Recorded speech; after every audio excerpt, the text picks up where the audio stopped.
Bonjour, j'ai vu une tempête à l'horizon. Il y a des jours sombres au devant de l'Église. Dans cette vidéo, nous allons rapidement parler du documentaire que BBC News vient de diffuser sur ses réseaux et qui s'intitule « Disciples du culte de TB Joshua ».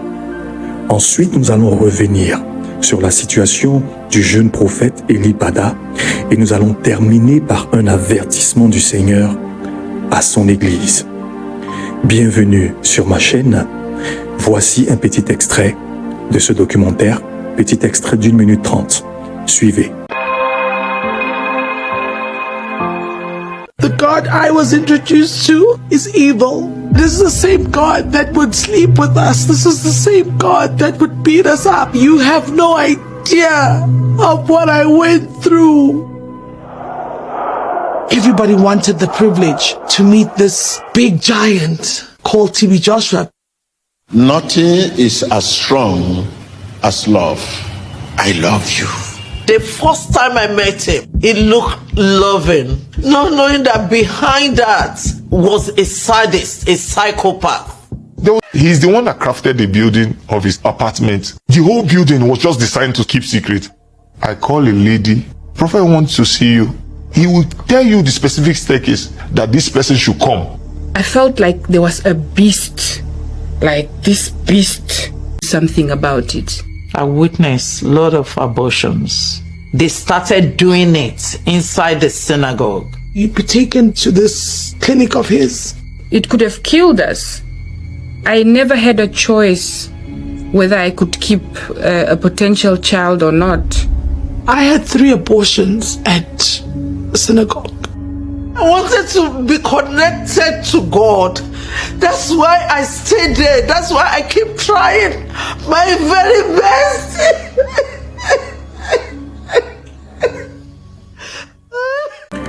Temitope Balogun Joshua, en abrégé TB Joshua, était un grand serviteur de Dieu, prophète par son appel. Il était réputé pour ses prophéties, sa philanthropie, ses enseignements, mais surtout pour les signes, les prodiges et les miracles qui l'ont accompagné durant son ministère. Voici quelques images de ses obsèques. Son corps, son cercueil, sa tombe et le mausolée dans lequel il a été enseveli. Allons-y rapidement dans le vif du sujet. Il y a une grande similitude entre ce qui se passe en ce moment même au Nigeria et ce qui va bientôt se produire dans les pays de la zone francophone lorsque nous parlons de l'Église.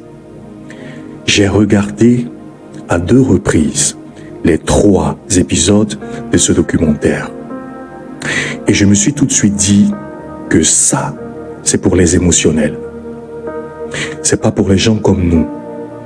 Parce que tout n'est que mensonge, mensonge éhonté. Si vous regardez ce documentaire avec vos émotions, sans faire attention, vous risquez d'être animé de 3 sentiments. Vous risquez d'être attristé, apeuré et refroidi. Ce qui démontre clairement que l'intention derrière cette sortie de BBC News n'est que diabolique. Depuis quand est-ce que BBC News se préoccupe des activités de l'Église et de l'intérêt des chrétiens? Depuis quand est-ce que BBC News a fait la propagande de l'Évangile et la promotion de véritables serviteurs de Dieu? Et tout à coup, brusquement, cette chaîne de télévision nous sort un documentaire de 2h30 qui accuse et incrimine l'intégrité et la légitimité d'un véritable prophète de Dieu. Comprenez avec moi que la véritable cible de l'ennemi, ce n'est ni les prophètes, ni les pères que Dieu a donnés à cette génération. La véritable cible de l'ennemi, c'est la nouvelle génération. C'est l'Église et la foi des uns et des autres. Lorsque le diable déploie toute la puissance des ténèbres contre Jésus, durant son ministère jusqu'à sa mort à la croix, sa cible, ce n'était pas le Christ, c'était vous et moi. Préparons-nous, chers chrétiens, préparons-nous, parce que là je vous informe que la même organisation qui opère dans les pays anglophones pour discréditer et dénigrer nos prophètes et nos pères, cette même organisation est en train de s'implanter dans les pays de la zone francophone. Voilà pourquoi j'ai dit dès l'entame qu'il y a une grande similarité entre ce qui se passe en ce moment au Nigeria et ce qui va bientôt se produire dans les pays de la zone francophone. Lorsque des patriarches comme le révérend docteur Yaédion Robert, le révérend docteur Pongui Bernard, son éminence l'archevêque Guy Vincent Kodja, le pasteur Mohamed Sanogo et le bishop Mohamed Idriss, pour ne citer que ceux-là, sont insultés à longueur de journée sur les réseaux sociaux. Lorsqu'ils sont vilipendés, lorsqu'ils sont accusés à tort, je m'inquiète pour cette génération. Je suis très inquiet pour cette génération. Nous prions pour le réveil. Nous invoquons Dieu pour que l'Église prenne sa place dans la nation. Et lorsque Dieu exauce nos prières en nous emmenant des hommes pour nous apporter ce réveil, en qualifiant des personnes pour nous apporter ce réveil, pour positionner l'Église dans la nation, nous les tuons et nous les crucifions. Nous prions pour que l'Église prenne sa place. Mais lorsque Dieu nous donne des hommes, nous les taxons de francs-maçons, nous les traitons d'occultistes, de vendeurs de drogue, d'adultères. Frères et sœurs, ouvrons les yeux. Nos pères et nos prophètes sont les gardiens du temple. Notre devoir est de les couvrir. Notre devoir est de nous unir derrière eux. Matthieu chapitre 23, verset 36. Je vous le dis en vérité, tout cela retombera sur cette génération. Ma prière, c'est que le sang de nos pères et de nos prophètes ne retombe pas sur cette génération. Cette organisation a ciblé et infiltré le ministère de beaucoup d'hommes de Dieu dans la zone francophone. Dans une vision, j'ai vu une armée de jeunes femmes, une armée de jeunes hommes, même des femmes mariées, qui ont été payées pour infiltrer le cœur des ministères de beaucoup d'hommes de Dieu. Ces personnes vont sortir avec des allégations montées et fabriquées de toutes pièces pour salir la réputation des pères et des prophètes. Galates chapitre 2 verset 4. Prenez garde aux faux frères. Matthieu chapitre 28 verset 12 à 15. Il est écrit ceci. Ceux-ci, après s'être assemblés avec les anciens et avoir tenu conseil, donnèrent aux soldats une forte somme d'argent. Verset 13. En disant, dites, ces disciples sont venus de nuit le dérober pendant que nous dormions. Verset 14. Et si le gouverneur l'apprend, nous l'apaiserons et nous vous tirerons de peine. Verset 15, qui est le plus important. Les soldats prirent l'argent et suivirent les instructions qui leur furent données. Et ce bruit s'est répandu parmi les Juifs jusqu'à ce jour. Ce passage que nous venons de lire explique la raison pour laquelle la majorité des Juifs ne croient pas que Jésus-Christ est le Messie et le Fils de Dieu, sauf les Juifs messianiques. Parce que les Juifs messianiques croient que Jésus-Christ est le Messie et le Fils de Dieu. Mais la majorité n'y croit pas à cause de cette conspiration.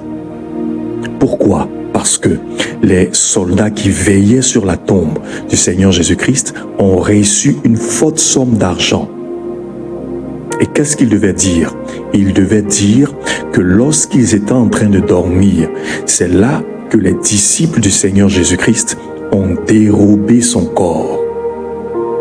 Et la Bible dit au verset 15 que ce bruit-là s'est répandu dans tout Israël jusqu'à ce jour. Voici la raison pour laquelle les Juifs ne croient pas que Jésus-Christ est le Messie. Que sommes-nous devenus en tant que chrétiens? Nous tuons nos propres généraux et les autres se moquent de nous. Voilà pourquoi le christianisme est dans un état lamentable et déplorable. Posez-vous la question. Si dans ce monde du diable, ces hommes sont attaqués de cette façon, c'est la preuve qu'ils ne sont certainement pas des agents déguisés parmi nous. Et c'est justement ce qui m'emmène à croire en eux. Voilà pourquoi je m'insurge contre ces pseudo-pasteurs qui n'ont d'autre ministère que le dénigrement. Vous êtes loin que pour dénigrer et diffamer vos frères. Vous n'êtes pas capable d'apporter quelque chose de concret à l'Église. Alors taisez-vous. Je veux m'adresser particulièrement à l'un d'entre eux que je connais très bien. Je ne vais pas mentionner son nom aujourd'hui. Tu sais, pendant que tu montres des photos de ton histoire, ceux que tu insultes sont en train de faire l'histoire. Le problème avec toi, c'est que tu manques cruellement de sagesse. Et je te l'ai toujours dit. Tu n'as pas peur des personnes dont tu prononces le nom à longueur de journée. Tu n'as pas peur d'eux. Laisse leur personne de côté et attaque-toi à leur travail et aux fruits de leur ministère. Sinon, tais-toi et sois cohérent avec toi-même. Tu m'as emmené un vocal. Je t'ai répondu et je t'ai demandé de faire les choses avec beaucoup de sagesse. Est-ce que tu penses que ce que tu as fait là, tel que tu as parlé, tel que tu as agi, est-ce que tu penses que cela est couronné de sagesse? Je ne pense pas. Je ne pense pas. Fais très attention à toi. Ressaisis-toi. Que Dieu te bénisse et te garde. Tu es quelqu'un que j'estime et que j'aime bien. Mais ressaisis-toi, s'il te plaît. Chers frères et sœurs, ne nous trompons pas d'ennemis. Notre ennemi à tous, c'est le diable et le royaume des ténèbres. Demeurons en prière pour notre frère, le prophète Elipada. Que Dieu vous bénisse. Shalom.